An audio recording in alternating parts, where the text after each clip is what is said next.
boom, this entire section of the game is just now a singular like background noise, background conversation, or a singular article in the reading material that we can see. After that one, we've got to what was it? Amusement park. Was it interesting? No. Like, sure, we've seen a pretty nice scene with Jerry and merry-go-round with carousel. It's okay. But this entire section, yet again, it could be comprised in like this singular scene. After that one, we've got to like, what was her name? Such a memorable character that I forgot her name already. Rose. That's the name of the black woman that was helping androids. And yes, we've seen like this entire situation with Rose helping androids, and one android is just shutting down.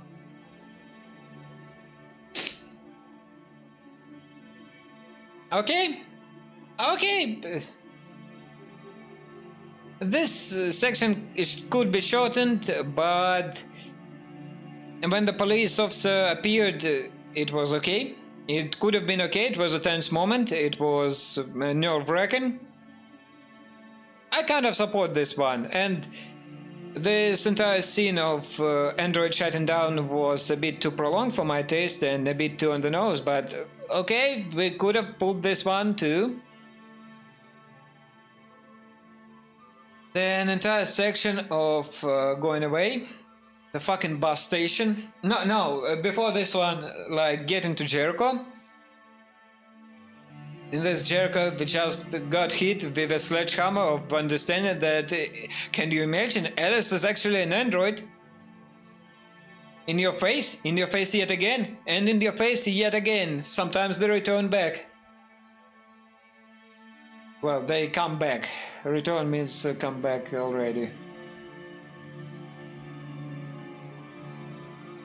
Essentially, entirety of Kara's game could be surmised in like her presence in the entirety of Jericho was just to speak about Alice being an android, and which was not needed, and to kind of cross over with other main characters. So essentially, what are the important parts of Kara's story? Shitty household, became deviant, ran with Alice.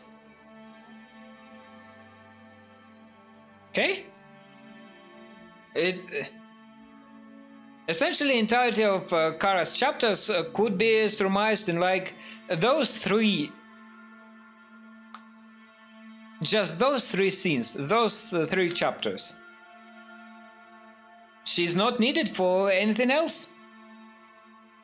She appears, then she... I don't know, she's trying to swim in the currents of the Plod River, going downhill. And she's not pulling through. And of course there's fucking Luther, for fuck's sake! How much Luther can Luther chuck if he, how much Luther can a Luther chuck if a Luther chuck could chuck Luther?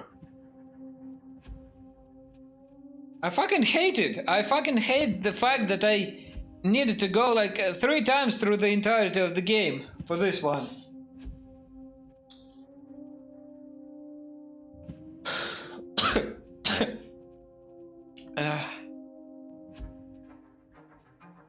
Essentially, like, Kara's Kara's character is not needed in this game. The entirety of your plotline could be just cut out and thrown into garbage. It's not interesting, it's not engaging, it's not something that is plot relevant to the bigger picture we are talking about. It's nothing. Kara is fucking useless. she was instrumental in creating the setting at the earlier chapters. But after those earlier chapters, essentially, he could have just disappeared from the plot entirely and reappeared like by the end of the game with a singular scene of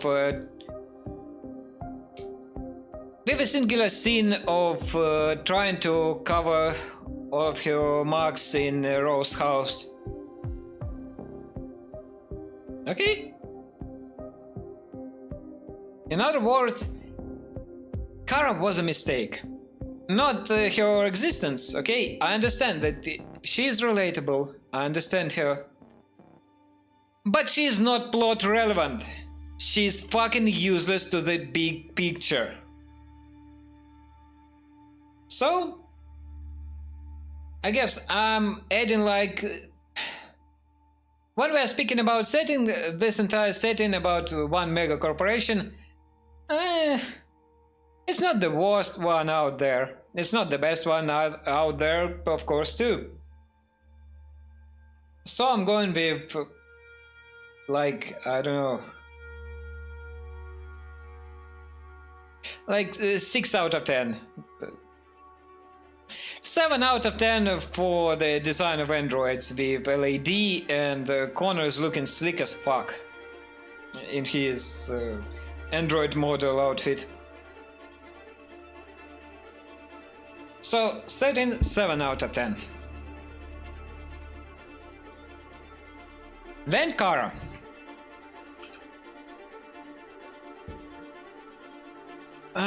She was instrumental in creating the setting from the start.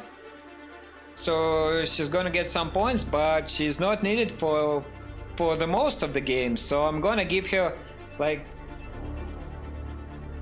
4 out of 10. And that's a very low like estimation. It's a very low grade for the character that essentially is running 1/3 of your game. If 1/3 of your game is getting a 4 out of 10, then even if the other thirds of your game getting a 10 out of 10, it's still by the... Oh, god fucking damn it. Just by the arithmetical divide, it's still gonna move you somewhere on the level of 8 out of 10. And other characters are not going to get 10 out of 10. Okay, then Marcus. Moving to the second part, the second third of the game. Marcus was, yet again, at the start he was instrumental in creating the bigger picture, the nice life androids could have. And then his life is taken away from him due to police seeing him committing some sort of a crime. And to be fair, he did commit a crime. Well, not exactly a crime, it was self-defense, of course, but he still injured the man. I could imagine... Well, probably I would not imagine like police shooting at him when they appear on the scene if he was actually a human being.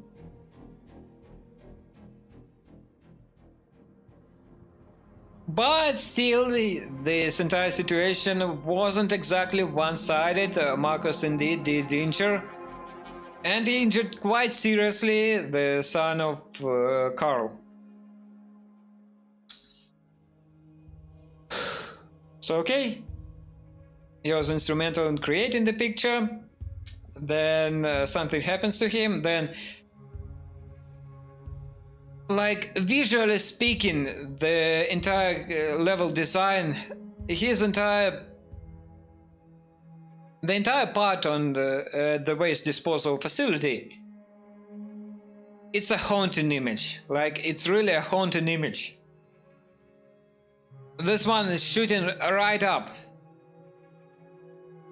But only one scene cannot be the reason for me to like pull 9 out of 10 for him when he is actually much more than this one scene. He is 1/3 of the game.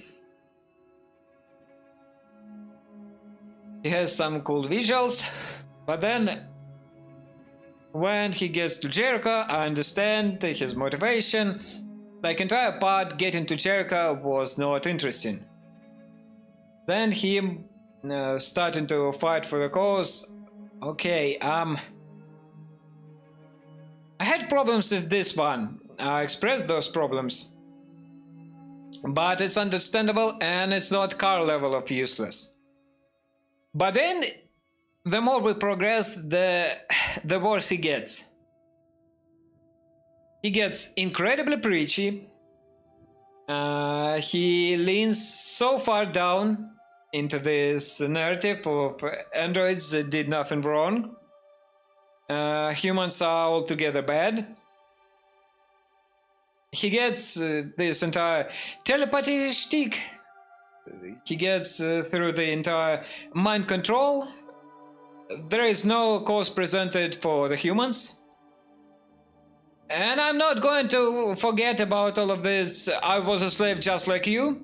And then getting back to Carl. Carl, I miss you so much. You fucking prick.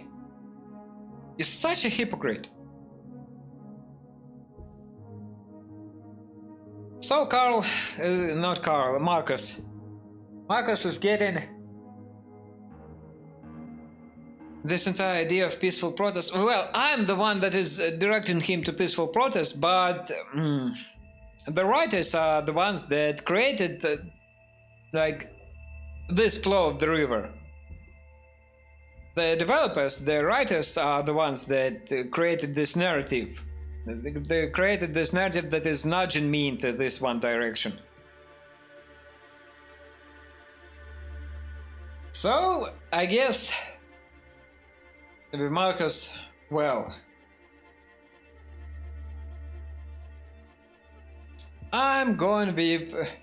He was not the most interesting guy, but he was not the worst. He was not Kara, so...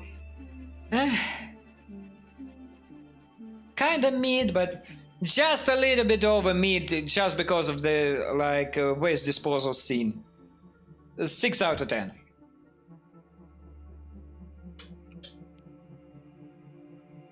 Okay, and there is Connor. This game starts from the prologue, where we see Connor. And this game, as it needs to give something, something to make us stick with this game, something to pull us over, some hook to make us stick around. Fuck, I'd break in 40 seconds. But you know what? I'm not going to break myself over it. You want to hear my rant? You can go to what and listen to this one. So yes, the high quote-unquote action-packed moment, this entire investigative moment,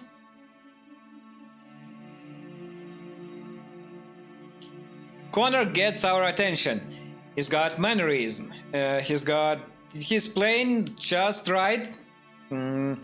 He has a very interesting prologue. This prologue has so many branching paths, and there are so many things that could go wrong, that could go right. Okay. And we are also introduced to the software instability marker. I like Connor from his appearance. And later down the line,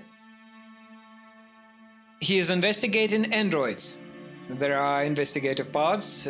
We reconstruct the scenes.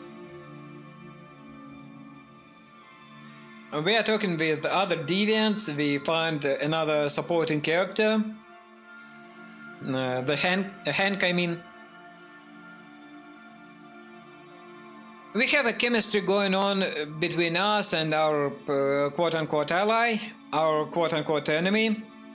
We have a mission, an overarching goal from the start about hunting for deviants and finding a reason for deviancy.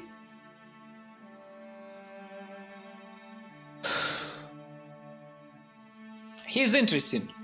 He is the most interesting part of this game.